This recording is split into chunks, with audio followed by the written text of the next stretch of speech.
Live action Tony Chopper was revealed by Netflix, and we have some very interesting online reactions to it. Some of them being like this. Yeah! While there are others who reacted like this.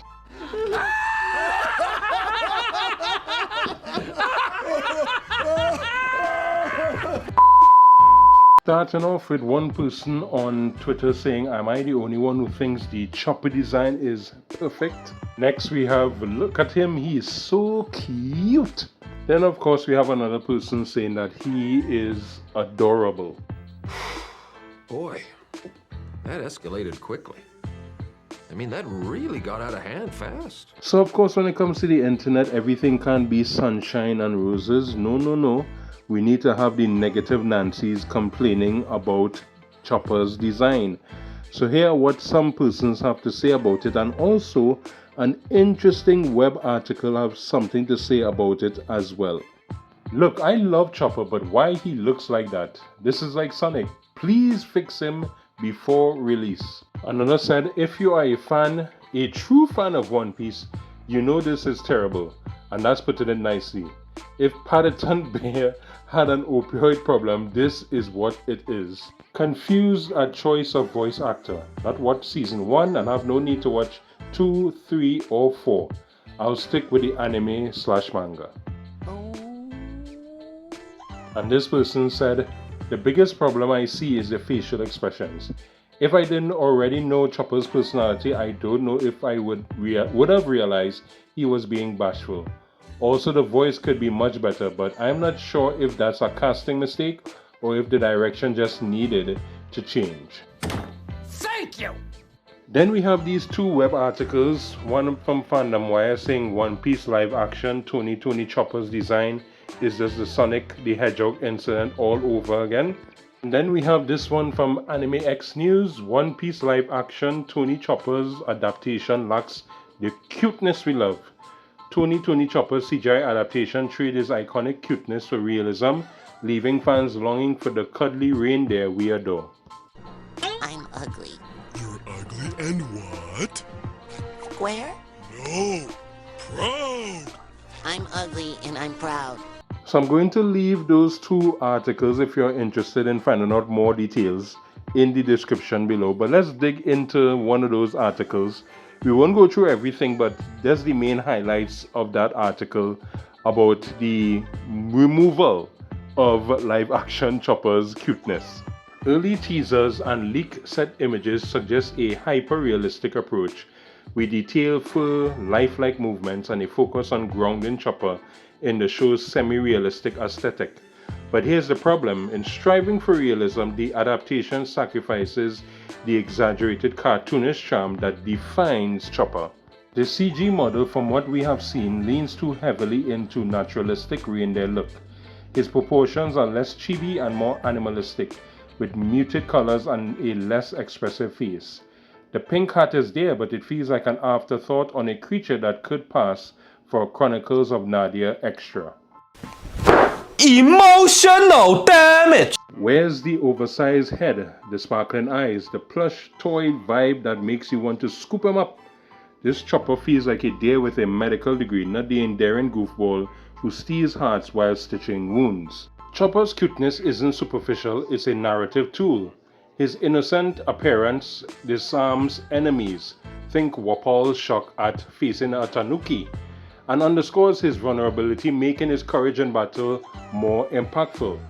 When he transforms into Monster Point, the contrast between the adorable default form and hulking, terrifying state amplifies the drama. A less cute Chopper risks flattering these dynamics. If he looks too realistic, his transformation might feel like generic CGI spectacle rather than a heartfelt evolution of a beloved character. Tony Chopper is more than a mascot, he's the heart of One Piece. A character whose cuteness amplifies his heroism and binds the Straw Hat's quirky crew. The live-action adaptation push for realism over charm threatens to dull that spark, leaving fans longing for the plushy-like doctor we fell in love with. Netflix has a chance to course correct, but they need to remember, in One Piece, cute isn't just a vibe, it's a superpower. Let Chopper be the adorable blue-nosed hero he was always meant to be. Oh, well, pardon me, Mr. Perfect! I guess I forgot that you never ever make a mistake! So the comment section is all yours for you to express yourself. Do you love the design of live action Chopper, or do you find it disgusting? It lacks the cuteness, as this article says. Again, let us know how you feel in the comment section below. Now, before you go, did you know that there's an interesting Japanese law that involves the name Pikachu? But before we get into that interesting article, if you are new to the channel, welcome aboard. We talk about on this channel anime news, manga news, and anything involving the anime manga community. So if you like the video so far, hit the like button. But if you're enjoying the videos very much, hit the subscribe button. So let's get back into this interesting law involving the word Pikachu.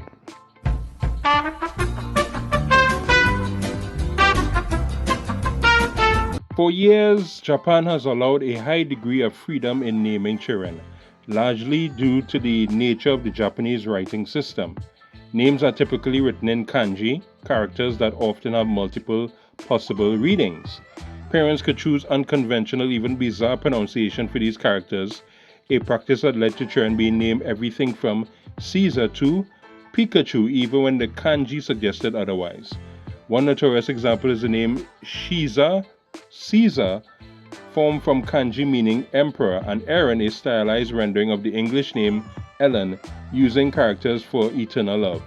Other examples include Raburi, lovely, Purin, puddin, and the now banned Pikachu. What the hell are you talking about? What I'm talking about, sir, is this article from the Sri Lanka Guardian that talks about a law in Japan basically banning parents from naming their children strange names, for example, Pikachu. Under the new rules, however, parents must specify the pronunciation of a child's name when registering it. More importantly, government officials will now review proposed names and block those deemed to have extreme readings or those considered contrary to a child's best interests. Names that invert the meaning of the kanji, for example, using characters with positive meanings but pronouncing them negatively, will no longer be allowed. Why are you the way that you are? Honestly, every time I try to do something fun or exciting, you make it not that way. I hate so much about the things that you choose to be. Article continues, the new policy is the result of years of deliberation by a dedicated government committee aiming to strike a balance between individual freedom and societal standards.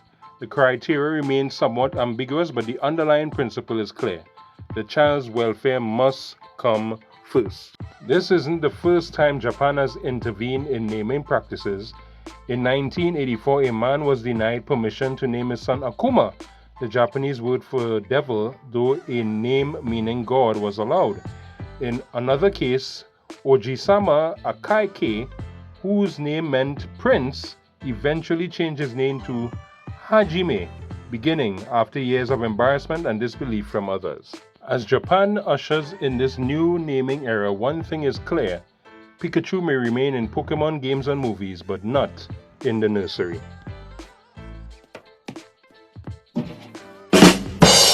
But while Japanese parents want to be very careful how they name their young ones, we have to be very careful about the internet, because it seems that persons are using popular anime in order to get viruses or malware on your computer. How exactly they are doing it? Well, I guess you have to click on the video that is popping up on your screen right now to find out the answer to that question. But in order for that video to play for you, you have to click on the subscribe button. So thanks for watching, and that's it. I'm gone.